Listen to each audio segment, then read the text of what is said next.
మొన్ననే గంటా శ్రీనివాసరావు ఒక పాయింట్ మాట్లాడారు. ఏది, విశాఖ నుంచి బెజవాడకి రావడానికి హైదరాబాద్ వెళ్ళి రావాల్సి వచ్చింది వయ్యా. ఎందుకు? పొద్దున పూట్ల 2 విమాన సర్వీసులు క్యాన్సిల్ అయినాయి, దాంతో సఫర్ అవుతున్నారు. మనదే అక్కడ కేంద్రంలో ఉన్నటువంటి మంత్రి గారు కూడా చేయండి అని చెప్పేసి అటు రామ్మోహన్ నాయుడిని ట్యాగ్ చేశారు, ఇటు చంద్రబాబుని ట్యాగ్ చేశారు.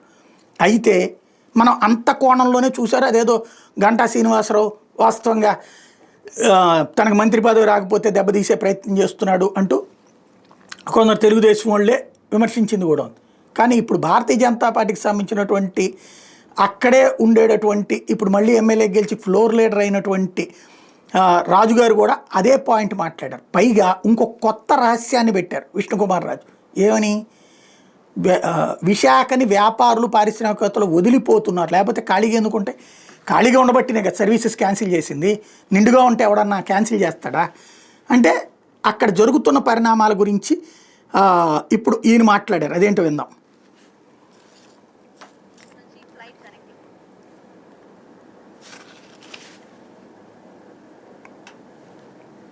ఆంధ్ర వయా తెలంగాణ విమానయాన శాఖ దారుణంగా భావించవలసిన అవసరం ఉంది.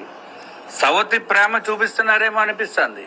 అరే, మనకి మంత్రివర్యులు ఏదైతే పౌర విమాన శాఖ మంత్రివర్యులు మనకి రామ్మోహన్ నాయుడు గారు, మనకి శ్రీకాకుళం నుంచి ఉన్న ఎంపీ గారు, మరి ఆయన ఉండి ఆంధ్ర రాష్ట్రానికి కాదు మొత్తం యావత్ భారతదేశానికి మంత్రివర్యులు. విశాఖ ఇది పరిస్థితి. అంటే ఇక్కడ వ్యాపారాలు ఇవన్నీ కూడా దెబ్బతింటున్నాయి. ఇలాంటి స్టేట్మెంట్ ఇవ్వడం అన్నది ఒక పెద్ద సంచలనం అనే అభిప్రాయం కలుగుతోందని విష్ణుకుమార్ రాజు. అంటే వెళ్ళలేనటువంటి పరిస్థితి. ఉదయం వెళ్ళి సాయంత్రం వద్దామంటే ఆ పరిస్థితి లేదు. మీటింగ్లకి అటెండ్ అవ్వలేకపోతున్నాం, పార్టీ మీటింగ్లకు అటెండ్ అవ్వలేకపోతున్నాము.